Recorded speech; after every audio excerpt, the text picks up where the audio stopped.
بسم اللہ الرحمن الرحیم۔ السلام علیکم۔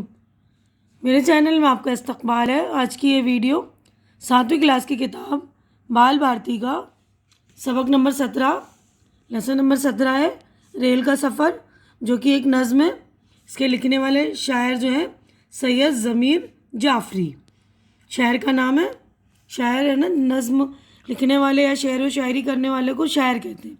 جس طرح انگلش میں ہم پویم لکھنے والے کو پویٹ کہتے ہیں نا، جو پویم لکھتا ہے، تو اسی طرح اردو میں شاعر کہتے ہیں، ٹھیک ہے نا۔ تو یہ نظم سے متعلق ہے، نظم کی بات کر رہی ہیں۔ پہلی بات جو ہے، دور دراز کے کسی شہر تک پہنچنا ہو اور وہاں جانے کے لیے بس، ریل اور ہوائی جہاز کی سہولتیں موجود ہوں، تو آپ ان میں سے کون سا ذریعہ اختیار کریں گے؟ ان میں سب سے بہتر ذریعہ جو ہے ہوائی جہاز ہے نا، مگر اس کا کرایہ بہت زیادہ ہے۔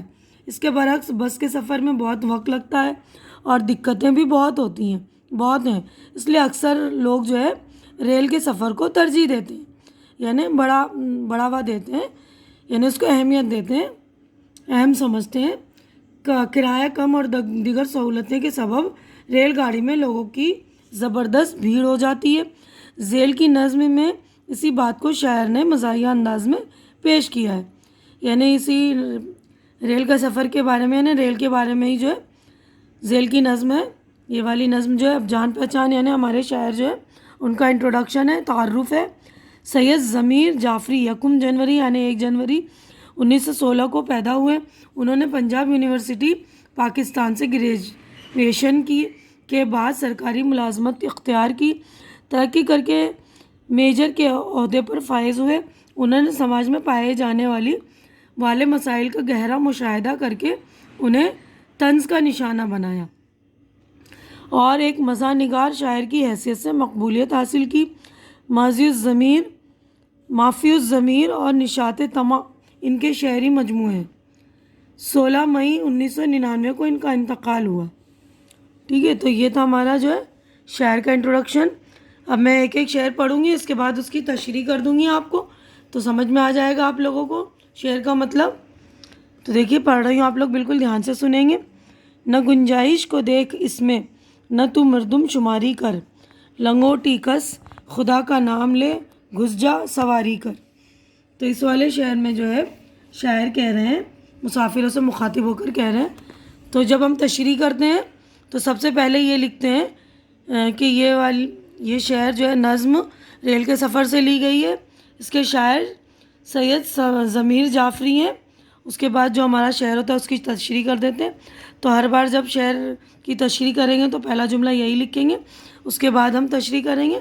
تو اس والے شعر میں جو شاعر مطلب مسافر سے جو مخاطب ہو، ان سے کہہ رہے ہیں کہ اے مسافر، یہ مت دیکھ کہ ڈبے میں کتنی جگہ ہے، کتنی گنجائش ہے، نہ مسافر کی تعداد تو دیکھ، اس کی گنتی مت دیکھ، بس خدا کا نام لے اور ڈبے میں گھس جا اور سواری کر لے۔ بس گننے کی یہ کوشش کہ ہے کتنے نفوس اس میں، کہ نکلے گا ذرا تو دیکھ تیرا بھی جلوس اس میں۔ تو اس والے شعر میں شاعر کہہ رہے ہیں کہ بھیڑ کا تو خیال مت کر، کیونکہ بھیڑ نے جو ہے ایک جلوس کی شکل اختیار کر لی ہے اور اس میں بھی تیرا جلوس بھی نکلنے والا۔ یہ مت دیکھ کہ کتنے نفوس یا نفس کی جمع، اس کا مطلب انسان، اس میں کتنے انسان ہیں وہ مت دیکھ، یہ تو ایک جلوس کی طرح ہے نا، اور تیرا بھی جلوس نکلے گا اس میں۔ اب اگلا شعر ہے، وہ کھڑکی سے کسی نے مورچہ بندوں کو للکارا، پھر اپنے سر پہ گٹھر دوسروں کے سر پہ دے مارا۔ تو اس والے شعر میں شاعر کہہ رہے ہیں کہ کسی نے کھڑکی سے مورچہ بندی کرنے والوں کو للکارا ہے، تو کسی نے اپنے سر کا بوجھ دوسروں کے سر پر دے مارا ہے۔ یہ سارے کھیت کے گنے کٹا لایا ہے ڈبے میں، وہ گھر کی 4 پائی تک اٹھا لایا ہے ڈبے میں۔ تو اس والے شعر میں شاعر کہہ رہے ہیں تو کوئی مسافر جو ہے اپنے ساتھ بہت سارے گنے اٹھا کر لایا ہے، اور کوئی جو ہے اپنی 4 پائی بھی جو ہے اپنے گھر کی 4 پائی بھی ساتھ میں لے کر آ گیا ڈبے میں اور گھس گیا ڈبے کے اندر، ہے نا۔ اب اگلا یہ دیکھیے، وہ ایک رسی میں پورا لاؤ لشکر باندھ لائے ہیں، یہ بستر میں ہزاروں تیر و نشتر باندھ لائے ہیں۔ تو اس والے شعر میں شاعر کہہ رہے ہیں کہ کسی نے ایک رسی میں بہت سارا سامان باندھ کے رکھا ہوا ہے، باندھ کر لے آیا، بستر میں بھی سامان باندھ کر رکھا ہے، اور جس کی نوک اتنی تیز نکلی ہوئی ہے کہ تیر و نشتر کی طرح جو ہے دوسروں کو چبھو رہی ہیں، ہے نا. یہاں تیر و نشتر باندھ لایا کہ دوسروں کو وہ جو ہے تیر جو ہے چبھ رہی ہیں، لگ رہی ہیں. سراہی سے گھڑا، روٹی سے دسترخوان لڑتا ہے. مسافر خود نہیں لڑتا مگر سامان لڑتا ہے. تو اس والے شعر میں شاعر کہہ رہے ہیں کہ یہاں مسافر تو آپس میں لڑ ہی نہیں رہے، البتہ ان کے سامان جو آپس میں لڑ رہے ہیں. یعنی سراہی جو ہے گھڑے سے لڑ رہا ہے، روٹی دسترخوان سے لڑ رہا ہے. مسافر آپس میں خود نہیں لڑ رہے مگر سامان لڑ رہے ہیں. وہ حضرت جو عوام الناس میں گھل مل کے بیٹھے ہیں، رضائی میں وہ یوں بیٹھے ہیں گویا سل کے بیٹھے ہیں. تو اس والے شعر میں شاعر کہہ رہے ہیں کہ ایک مسافر رضائی میں لپیٹے ہوئے بیٹھا ہے، اور اس طرح بیٹھا ہوا ہے جیسے ایسا لگ رہا ہے کہ جیسے وہ رضائی میں چپک گیا، بالکل سل گیا ہو رضائی کے اندر، اور ایسے چپک کر بیٹھا ہے اور لوگوں سے گھل مل کر باتیں کر رہا ہے. وہ آ پہنچا کوئی چمٹا بجا کر مانگنے والا، بہت مقبول ہے لوگوں میں گا کر مانگنے والا. تو اس والے شہر میں کہہ رہے ہیں کہ جب ریل میں جو ہے مانگنے والے بھی آنے لگ جاتے ہیں تو کوئی چمٹا بجا کر مانگتا ہے، ڈبے میں بھیک مانگتے ہیں، اور کچھ جو ہے گانا گا کر لوگوں میں بھیک مانگتے ہیں. تو جو لوگوں میں گا گا کر بھیک مانگتے ہیں وہ بہت زیادہ مقبول ہو جاتے ہیں لوگوں کے اندر، لوگ ان کو پسند کرنے لگتے ہیں نا، پھر ان کو بھیک بھی زیادہ دیتے ہیں. بہم یوں گفتگو میں آشنائی ہوتی جاتی ہے، لڑائی ہوتی جاتی ہے، صفائی ہوتی جاتی ہے. تو اس والے شعر میں شاعر کہہ رہے ہیں کہ ریل کے سفر کے دوران باتیں کرتے رہتے ہیں آپس میں. مسافر جو ہے انجانے ہوتے ہیں، ان میں جان پہچان بھی ہو جاتی ہے، آشنائی بڑھ جاتی ہے نا، جان پہچان ہو جاتی ہے، لڑائی بھی ہو جاتی ہے، اور پھر خود بھی صفا صلاحی بھی ہو جاتی ہے. یعنی ریل کے ڈبے میں جو لوگ زیادہ دیر تک لڑ جھگڑ کر نہیں رہ سکتے ہیں نا. تو یہیں پر ہماری جو ہے نظم ہو گئی ہے مکمل. اب ہم اگلے صفحے پر چلتے ہیں. تو دیکھیے خلاصہ کلام ہے یہ، یعنی نظم کا خلاصہ ہے، سمری جسے کہتے ہیں ہم، نظم کا خلاصہ. اس نظم میں شاعر ایک مسافر سے مخاطب ہے، اسے ریل کے سفر سے متعلق ہدایت دیتے ہوئے ریل کے عجیب و غریب حالات پر طنزیہ انداز میں تبصرہ کر رہے ہیں، یعنی ذکر کر رہے ہیں. شاعر کہتا ہے کہ ریل کے ڈبے میں کتنے لوگ ہیں انہیں گننے کی کوشش بیکار ہے.